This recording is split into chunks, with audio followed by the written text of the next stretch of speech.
পৃথিবীতে এমন এক শহর আছে যেখানে ঢুকলে হৃদয়ে এক অদ্ভুত শান্তি নেমে আসে। সেই শহরটি হলো মদিনা।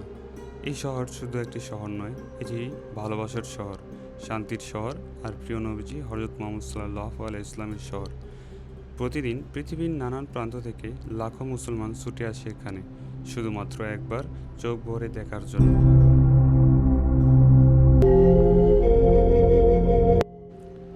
এই পর্বে আমি ঘুরে দেখাবো মদিনার পবিত্র ও ঐতিহাসিক জায়গাগুলো।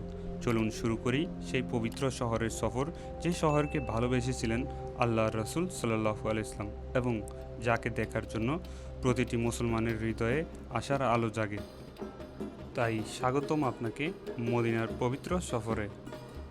মদিনায় পৌঁছানোর পর তিনি প্রথম যে কাজগুলো করেন তা হলো একটি মসজিদ নির্মাণ করা।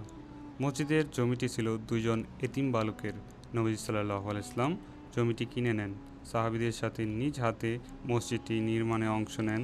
তখন মসজিদটি ছিল খুবই সাধারণ। নির্মাণ উপকরণ ছিল কাঁচা ইট, খেজুর গাছের কাণ্ড, খেজুর পাতার ছাউনি, মাটির মেঝে ও খেজুর গাছের স্তম্ভ দিয়ে তৈরি ছিল প্রথম মসজিদে নববী। নবীজি সাল্লাল্লাহু আলাইহি ইসলামের জীবদ্দশায় এই মসজিদটি শুধু নামাজের জায়গাই ছিল না, এটি ছিল ইসলামের শিক্ষা কেন্দ্র, রাজনৈতিক আলোচনার কেন্দ্র, বিচার ও প্রশাসনের স্থান, সাহাবীদের মিলনস্থল। এখানেই নবী সাল্লাল্লাহু আলাইহি ইসলাম সাহাবীদের কুরআন শিক্ষা দিতেন এবং ইসলামের বিভিন্ন বিষয় ব্যাখ্যা করতেন।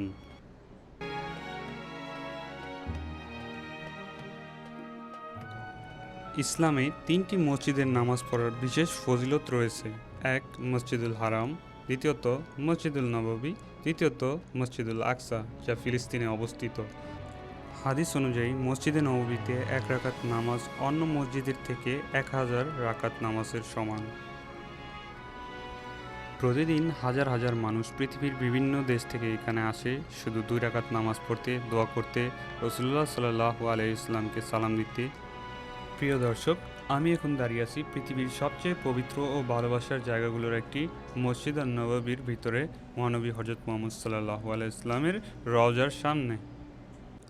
প্রথমেই খুব শান্ত ও বিনয়ের সাথে রওজা মোবারকের সামনে দাঁড়িয়ে নবীজি সাল্লাল্লাহু আলাইহি ইসলামকে সালাম পেশ করে কোনো রকম চিল্লা হাল্লা না করে, ভিড়ে ঠেলাঠেলি না করে আমরা সামনের দিকে চলে যাব এবং বলবো, আসসালাতু আসসালামু আলাইকা ইয়া রাসূলুল্লাহ, আসসালাতু আসসালামু আলাইকা ইয়া নবী আল্লাহ। তো দর্শক, আমরা অতি বিনয়ের সাথে নবী করিম হজরত মুহাম্মদ সাল্লাল্লাহু আলাইহি ইসলামকে সালাম